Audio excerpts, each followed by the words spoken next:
This week with TinJon06.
Time for takeoff. Let's play. Useless. Teamwork is dreamwork.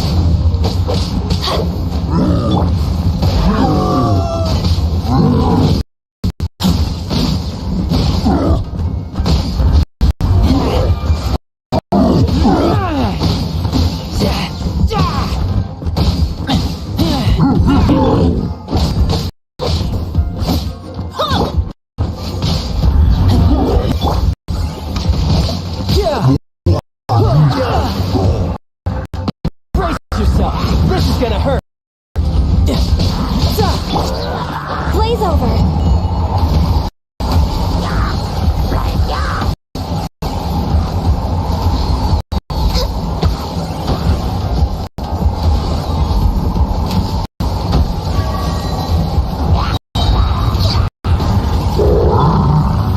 Wait! This is order. Solidify!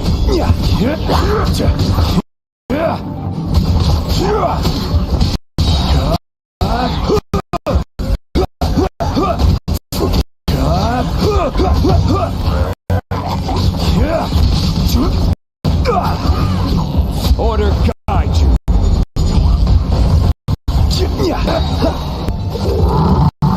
Will be frozen in time. Time for retribution!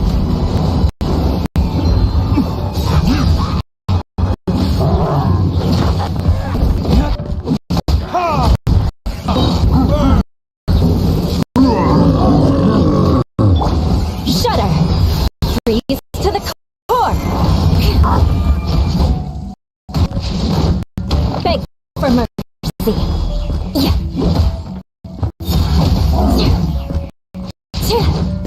Midnight Phantasmagoria. No.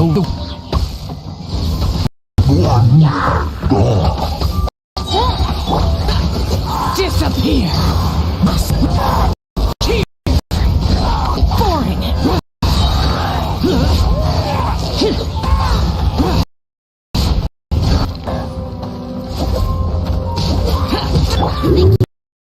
Can get away. Wouldn't gliding be faster? Evil conquering. Here. Worthless. Everybody stand back!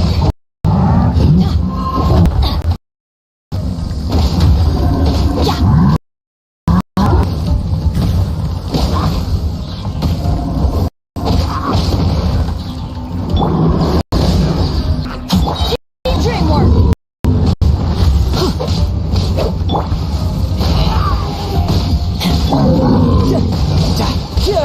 Shouldn't let your guard down. For Rex Lapis!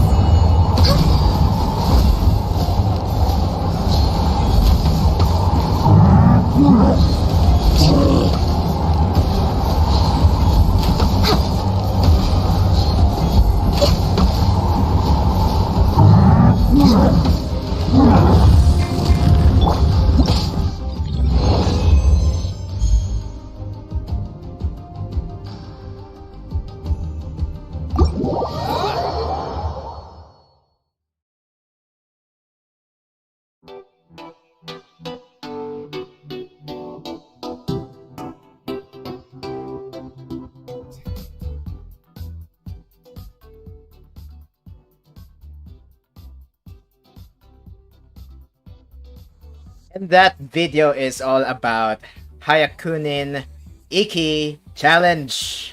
And hi, it's me, it's TinJon06, and welcome to this week's edition of This Week with TinJon06. Time check, it's already 2:07. And let's start first with the content that I showed you earlier, which is the Hayakunin Iki. That video I submitted that on Hoyo Lab because they have an event about Hayakunin Iki challenge, and I'm going to show you right now on this page. So here we go. This is Hayakunin Iki challenge video submission event. I participated in this event, so you may participate too if you have Genshin Impact. Yeah. So event duration is September 2, 2021 up to September 13, 2021, and the result will be on September 24. So how to participate in this event? Take part in the Hayakunin Iki event and record a video where you have successfully completed the challenge. Click the post video button on the event details just like this, and traveler participation is deemed successful once the 2 steps above are completed. So what are the submission criteria for this submission event? Is the video recording must show the game UID, which I showed it earlier. I have the UID there. And the video content must be related to Hayakunin Iki event, including but not limited to combat strategy, creative gameplay, etc. It is recommended that you post the video on YouTube with the tag Hayakunin Iki. 5 works can be submitted per Hoyo Lab account. Each submission can consist of up to 1 video. Works of the following nature will be regarded as invalid: those who are content violates our community rules, of course; those that plagiarize or defraud the work of other creators; those who have no relation to Genshin Impact or Hayakunin Iki; works that contain any form of advertising. So if you have a sponsor, so don't put your sponsor in your videos, so just to be safe. And those which seeks to spread malicious rumors or discredit the game or its characters. So travelers should participate in the event in accordance with the steps under the how to participate. In any of the following circumstances, participation will be deemed to be invalid if the submissions fall outside of the dates here, and then entries are not posted on the submission event page if you don't post it here.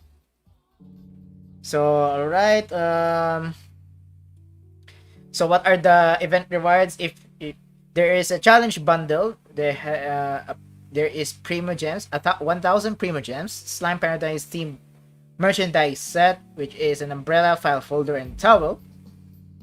And we have here a booster bundle, which is 500 Primo Gems, Slime Paradise Team umbrella, and a lucky bundle, which is a Slime Paradise Team towel.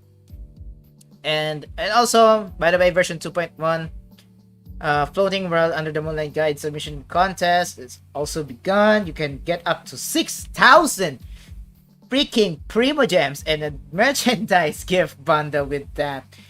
So wow, I mean, yeah, just create your guides now, people. Create your freaking guides. Alright, so let's transition to our information I gathered this week. It's only 3 information, but I thought I could share this to all of you, and this could be beneficial to all of you. So, alright, so let me switch that for a moment. Alright, so the first tech news I'm going to discuss today is Qualcomm aptX Lossless announced, of course by Qualcomm, Bluetooth audio for the discerning ear. So alright, so let's read the TLDR here from the Android Authority. aptX Lossless is the first Bluetooth audio codec to boast beat exact CD quality music support. So is this 16-bit 44.1 kilohertz quality? I don't know. I don't have a a aptX adapted TWS, but I do have a Qualcomm aptX, not HD though. This is not HD. It's just aptX TWS here, and the technology will be part of Qualcomm aptX adaptive and Snapdragon sound ecosystems. Expect the first aptX lossless products to appear in 2022. So, alright, let's read the article for you. So, prick up your ears, audiophiles. Just like me, I'm an audiophile. You'll finally be able to listen to lossless quality audio through your Bluetooth headphones. Finally. Qualcomm has lifted the lid on the latest version of its Bluetooth audio codec, which is aptX lossless. Diving straight into core details, aptX lossless is the first Bluetooth audio codec to claim bit exact transfer of CD quality. That's right, just like I said earlier, CD quality is 16-bit 44.1 kHz audio. And this is over Bluetooth. Finally, your wireless headphones can support lossless sound. Compression is still used to feed CDs 1.4 megabits per second bitrate into Qualcomm's more limited 1 megabits per second maximum bandwidth, but the company notes it's using entirely lossless compression. Unlike existing lossy Bluetooth codecs, the audio stream at the output is an exact match with the input while listening via aptX lossless. Alright, what are the technical details of this? So Qualcomm is greatly improving the data rate over its existing aptX and aptX HD. So I'm using aptX, which has a 352 kilobits per second quality, and I don't have a aptX HD. In fact, it can even exceed Sony LDAC's 990 kbps or kilobits per second data rate. Whoa! I mean, that's wow. we have a stereo downstairs on the living room. We have a Sony Shake X10D that has that can support LDAC codec, and it can support up to 990 kilobits per second. Although you need a device that supports LDAC. For example, my phone here, the Xiaomi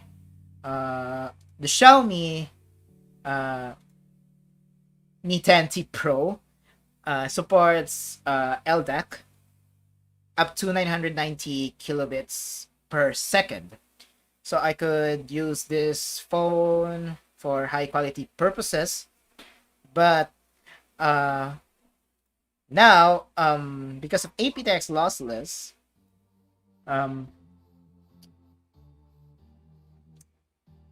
you could now it can now exceed 990 kilobits per second.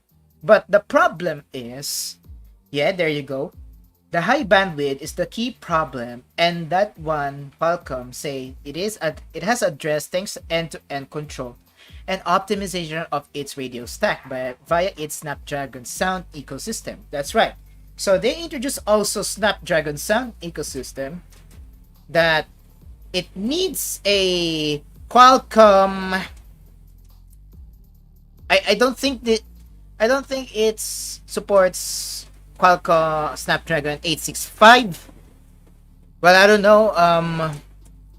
So maybe it will support my processor. We will never know.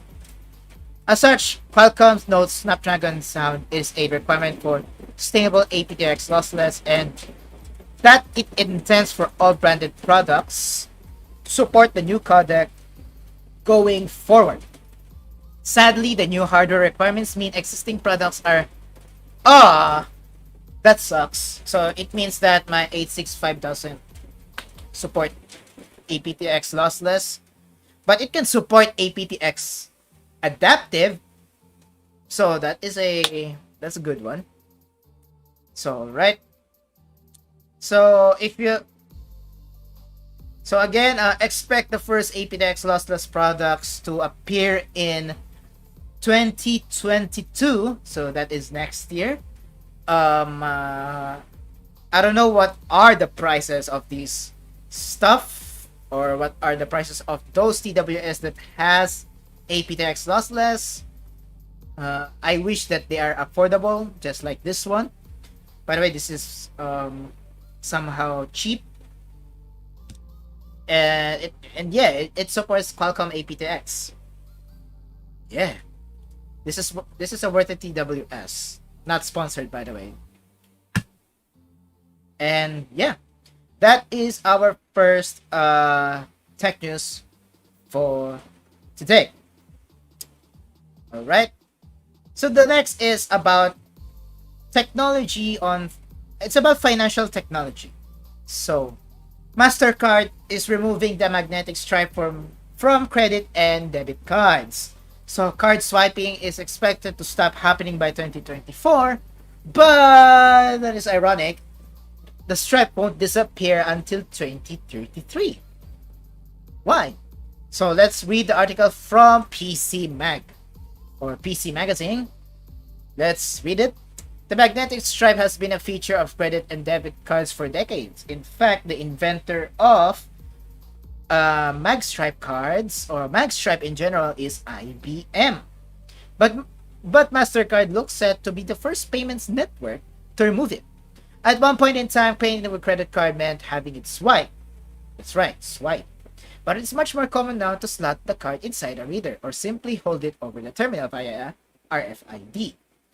So Mastercard says the magnetic stripe isn't going to be required for much longer due to the combination of changing consumer habits and new technologies. That's right. So that new technology is the chip of all new cards now include, which allows for more secure transaction take place, as well as enabling those. So as well as enabling those very convenient and quick contactless payments, just like again RFID. This also allows the card to remain in the possession of consumer at all times, which is preferable for everyone involved. So Mastercard mentions biometric cards. Wow, biometric cards. So we're gonna tackle that in the next article. What are the biometric cards? Although this is not included in this week's information, but whatever, let's do this. Which are certainly not common yet, but allow for a fingerprint reader on the card to add an extra layer of security. Wow, I would like to have a biometric card soon. Alright, so the decision to remove the magnetic stripe has been governed by usage. Based on Mastercard's figures, the stripe will be required on cards in most markets by 2024. The plan is to remove the stripe from all Mastercard debit and credit cards by 2033. By which point, nobody should be relying on swiping card to pay in any market. And that's true because Magstripe cards are not reliable anymore. And also, it has security risk because skimming is one of the, a cyber crime that can occur on cards, swiping, or I mean skimming. So the criminal will insert a skimming device on an ATM machine, and then your card details will be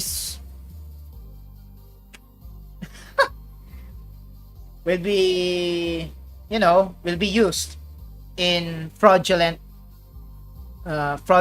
situations, and we don't like that. So that's why they all credit and debit cards today has EMV or Europay Mastercard Visa chips, or I should call it smart card technology. So EMV is more secure, and also every transaction has its own security token. So if the card was skimmed on a skimming device, it doesn't accept that anymore when another transaction has happened because the EMV has greater memory than magstripe cards, and because having a greater memory, so there is a new security token that is being generated every transaction. So scheming is not so prevalent anymore. So that is fortunate enough, right? So again, card swiping is expected to stop happening by 2024, but the stripe won't disappear until 2033. Excuse me. So, right. Okay. All right. So, they mention here biometric cards. So, what is biometric cards? So, all right, Samsung and Mastercard, and wow. So, okay, Samsung system biometric authentication. The new card will be able to scan your fingerprint before allowing a payment to be taken. That's right. That's good. So Samsung system LSI business will provide a chipset for the card which allows a fingerprint to be scanned and then verified as belonging to the owner, as well as adding an extra layer of security much stronger than a 4-digit PIN because it needs your fingerprint. So right. So the inclusion of a fingerprint scanner also means that the card will be completely useless if stolen. That's good. And it doesn't look as though we'll be waiting long to try it out. Well, I would like to try a biometric card soon. If there is a biometric card here in the Philippines, that is. So, alright, Samsung intends to launch a version of the new biometric card later this year in South Korea. So, the article dated March 5, 2021. So, maybe we'll be seeing that this year at 2021. So, right. Okay. That's good. Alright. So, another tech news and maybe a gaming news this time. Riot Games Valorant game is enforcing TPM 2.0 on Windows 11. Okay. So, alright. Windows 11 is finally arriving on October 5, yes. That is now the release date of Windows 11, people. October 5. So we have only 1 month remaining. So it will officially require newer processors with TPM 2.0 and secure boot. One of the hottest topics in Microsoft community is whether or not you can get Windows 11 on PC via Windows Update. Oh, I'm still confused. And a lot of users are confused. So, right. So Microsoft has confirmed that the users can try Windows 11 on older machine, but they shouldn't expect any support or updates from the company. That's unfortunate. So Windows 11's minimum system requirements include 8th gen processor, AMD Ryzen 2000 or a second generation AMD Ryzen or newer. Wow. In addition to newer processors, you will also need TPM 2.0 and secure boot. That's right. For those who are unaware, TPM is a security module or a security processor installed on your PC. It can be hardware, a hardware one or a firmware one. So we have a FTPM on AMD and Platform Trust Technology on Intel. Or you could buy a dedicated or a discrete TPM that you can, insert into your motherboard. But not all motherboards supports discrete TPM, and they rely on firmware TPM. So you need to, enable that on BIOS. So, alright. So after the Windows 11 build 2200.7.6 and build For 9, some users reported that they are unable to play Riot Games Valorant. So, they cannot play Valorant because this build of Vanguard requires TPM version 2.0 and secure boot to be enabled in order to play. So if you have Windows 11 Insider Preview here on your PC and you didn't turn on the TPM 2.0 on your BIOS, then you'll get this error. And of course, if you don't have secure boot in your system yet, well, you will have an error too, because again, this build of Vanguard requires TPM 2.0 and secure boot to be enabled to play. But if you're using Windows 10, which is the predecessor of Windows 11, you don't have a problem with that, because it is still supported even you are using without a TPM or you are using legacy BIOS. But I recommend converting to UEFI because it is much faster than legacy BIOS. So yeah. So here's the question: can you run Valorant on Windows 11 without TPM? So, alright, if you have a TPM module, you are good to go. Furthermore, TPM has been a requirement for Windows 10 since at least 2016. So it's likely that your PC already comes with these security feature, and needs to be enabled from the BIOS menu. That's right. I'm using Windows 11 Insider Preview right now, and I have enabled TPM 2.0 on my BIOS and secure boot and I converted my system to UEFI, so of course secure boot will be enabled as well. So we reached out to Riot Games. They reached out to Riot Games for further clarification.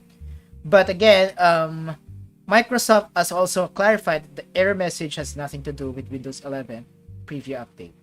Alright, so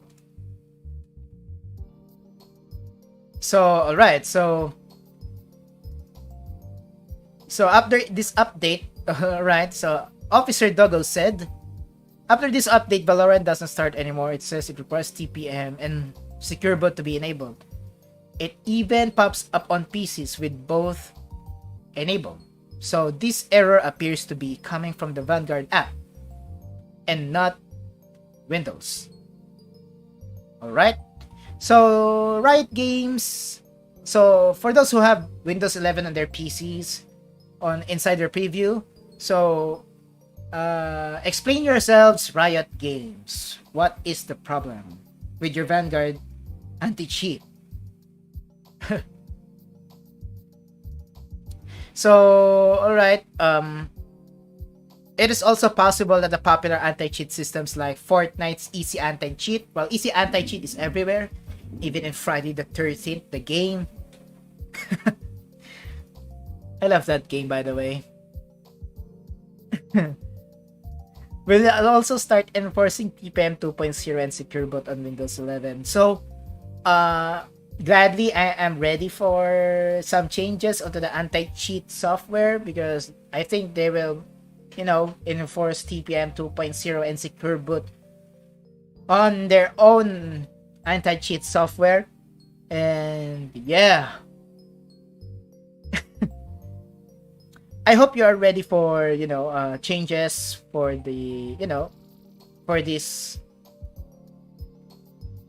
If you are using Windows 11, get ready for some changes. Of course, you need a kind of beefy PC, a kind of reset PC. But do you still want Windows 11? Well, I could say that I could say that don't upgrade yet if you... Yeah. I could say that don't upgrade yet. Don't, don't...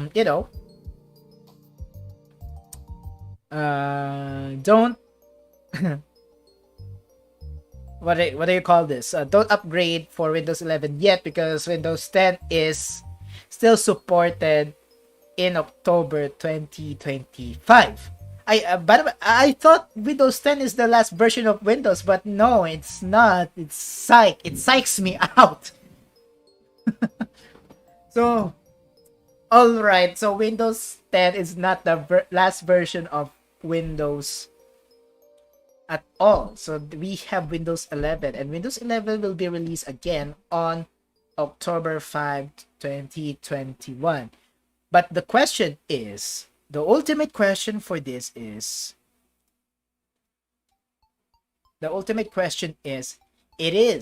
is Windows 11 ready yet? I don't know, because some users are still confused about the system requirements. And Microsoft said that they are testing 7th gen last time, but they added the X series instead of adding the mainstream processors like I'm using right now, which is Core i5-7400 or a i7-7700 or i7-7700K. They didn't add that. They didn't add that at all. They didn't add the i3-7100. They didn't add the i3, I think 7200, I think. They didn't add those processors. Instead, they add up the Core X series, which based on KB Lake. I mean, Microsoft. Come on, Microsoft. You could do any better than that.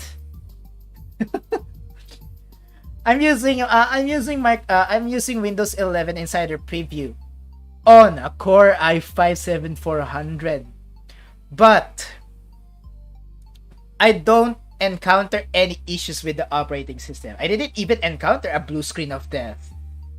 Come on, Microsoft.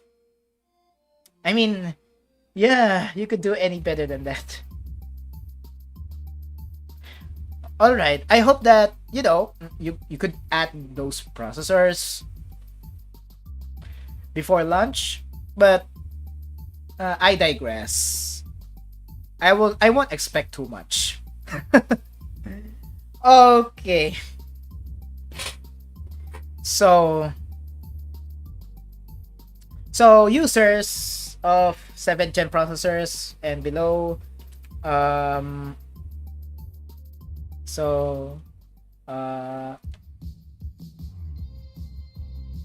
you have a 7th gen processor or a 6th gen processor? Yes, maybe Microsoft add the 6th generation processors also, if you can, because you could add the the Core X series, which is based on KB Lake. But what about Skylake? So add those, Microsoft, if you can. But I digress again. I don't expect too much, or my expectations will be not too high for Microsoft this time. Alright, that's for the rant. Alright, so tomorrow is my today is September 5, and tomorrow is my birthday. Alright, so it will be my special day tomorrow, and yeah, I am creating in YouTube in 6 years, and I am, and also celebrating my birthday tomorrow. Yeah. Yeah.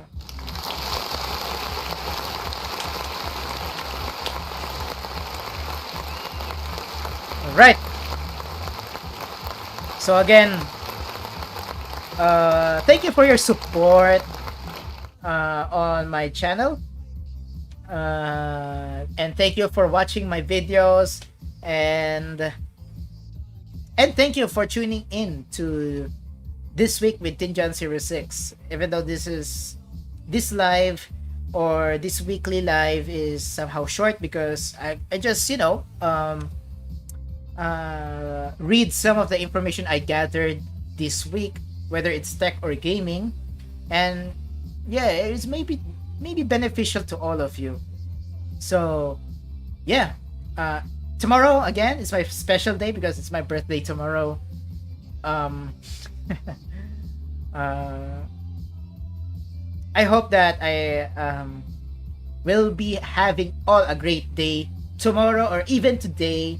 So it's me, it's TinJon06. See you on the next one. Goodbye. Oh, don't forget, Essere Kulkem Eventi. Ciao.